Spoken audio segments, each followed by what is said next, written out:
Welcome to పూరాలకుల్.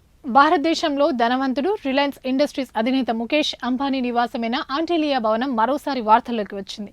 అయితే ఈ విలాసవంతమైన భవనం మళ్లీ వార్తల్లోకి రావడానికి కనిపిస్తున్న కారణాలు మాత్రం భిన్నంగా ఉన్నాయి.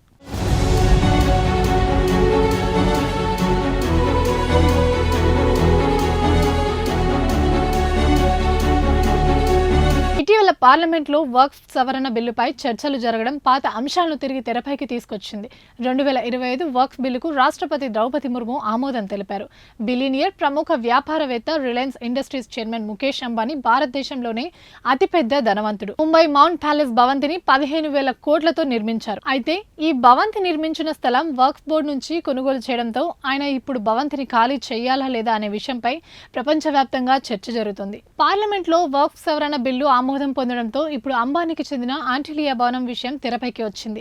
ఆంటిలియా వర్క్స్ బోర్డు భూమిలో నిర్మించబడిందని కొందరు ఆరోపిస్తున్నారు. 2002లో అంబానీ వర్క్స్ బోర్డు నుంచి దాదాపు 21 కోట్లకు 4.5 లక్షల చదరపు అడుగుల ప్లాట్ ను కొనుగోలు చేశారు. అయితే గతంలో కూడా ఈ విషయంలో వివాదం జరిగింది. మహారాష్ట్ర అసెంబ్లీలో సమర్పించిన నివేదిక ప్రకారం వర్క్స్ బోర్డు ఆస్తిని ప్రైవేట్ ఉపయోగం కోసం విక్రయించడానికి వీల్లేదు. దీంతో ఈ కేసు చాలా కాలంగా కోర్టులో పెండింగ్ లో ఉంది. ఒక భూమిపై వర్క్స్ దావా వేసిన కేసు ఇది ఒక్కటే కాదు, ఇలాంటి కేసులు చాలా ఉన్నాయి. 1950లో భారతదేశంలో వర్క్స్ బోర్డు వద్ద కేవలం 52,000 ఎకరాల భూమి మాత్రమే ఉండేది.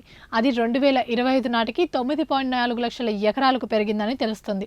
మహారాష్ట్ర అసెంబ్లీలో సమర్పించబడిన యాక్షన్ టేకెన్ రిపోర్ట్ ప్రకారం ఈ భూమి 1986లో కరీంబాయ్ ఇబ్రహీంకు విద్యా సంస్థతో పాటు అనాథాశ్రమాన్ని స్థాపించడానికి వర్క్స్ బోర్డుకు విరాళంగా ఇచ్చారు.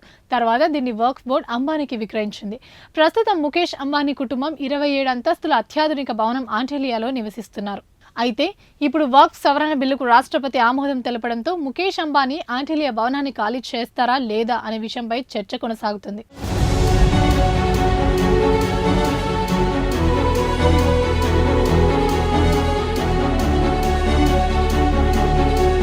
ఇవే ఇప్పటివరకు నా అప్డేట్స్. మరిన్ని అప్డేట్స్ కోసం చూస్తూనే ఉండండి పూరాలోకల్.